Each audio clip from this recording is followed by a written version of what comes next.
Santapan Harian Minggu 12 Oktober 2025.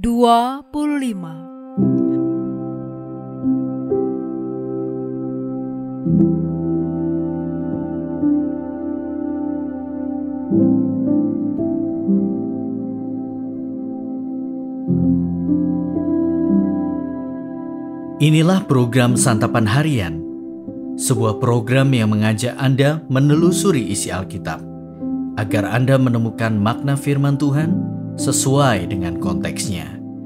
Santapan Harian tertuju bagi Anda yang ingin memiliki kehidupan rohani yang segar, kuat, dan sigap. Hari ini kita akan membaca Lukas pasalnya yang ke-22, ayat ke-7 hingga ayatnya yang ke-13. Namun sebelumnya, mari kita berdoa. Berfirmanlah ya Allah, kehendak-Mu hendak kami mengerti dan lakukan.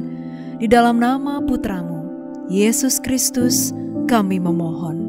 Amin.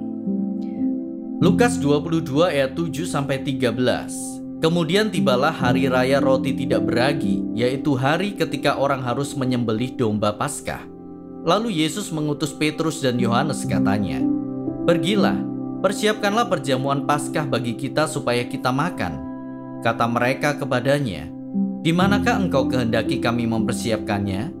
Jawabnya, "Apabila kamu masuk ke dalam kota, seseorang yang membawa kendi berisi air akan menjumpaimu.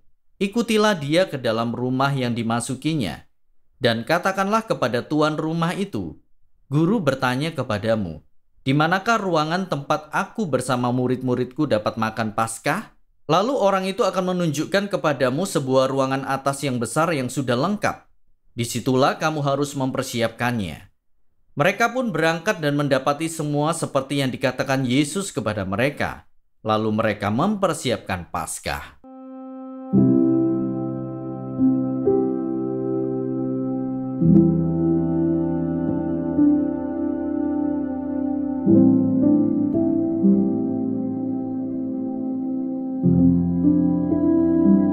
Sahabat Santapan Harian, perikop kita pada hari ini mencatat persiapan yang dilakukan oleh Yesus dan murid-muridnya untuk merayakan Paskah.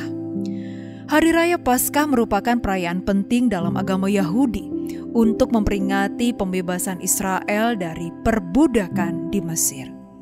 Yesus mengutus Petrus dan Yohanes mempersiapkan perjamuan Paskah. Sesuai arahan Yesus, Petrus dan Yohanes menjumpai seorang pembawa kendi berisi air yang akan menunjukkan ruangan perjamuan Paskah.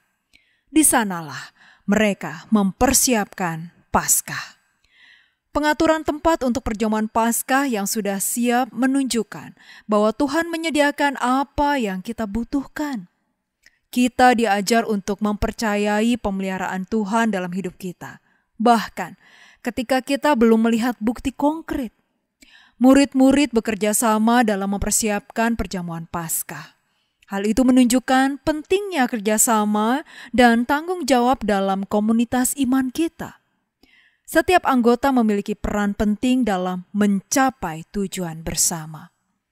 Dengan memperhatikan perikop selanjutnya, ternyata perjamuan Paskah ini merupakan bagian dari rencana Allah.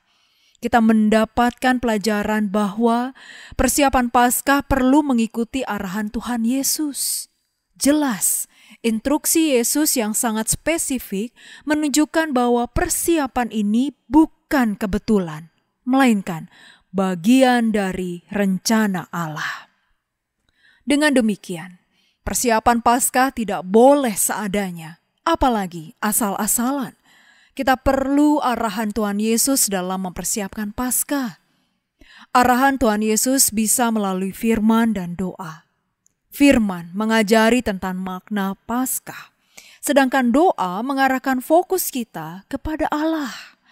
Dengan membaca firman dan berdoa kepada Allah, kita disadarkan untuk melakukan yang terbaik dalam mempersiapkan Paskah. Itulah bagian yang perlu kita ingat setiap kali menyambut Paskah. Penjelasan di atas menunjukkan bahwa perayaan Paskah perlu diutamakan. Maka persiapkanlah Paskah dengan sebaik-baiknya dan berdoa kiranya Tuhan menyertai dan memampukan. Mari kita berdoa. Bapa yang baik, ajarlah dan mampukanlah kami untuk memiliki hati yang tulus dan setia untuk menyambut kehendak-Mu serta mempunyai kekuatan untuk taat, syukur atas pengorbanan Putra-Mu Kristus Yesus, serta kesiapan untuk melayani-Mu dengan setia dan tulus. Di dalam cinta kasih-Mu ya Kristus, kami berdoa. Amin.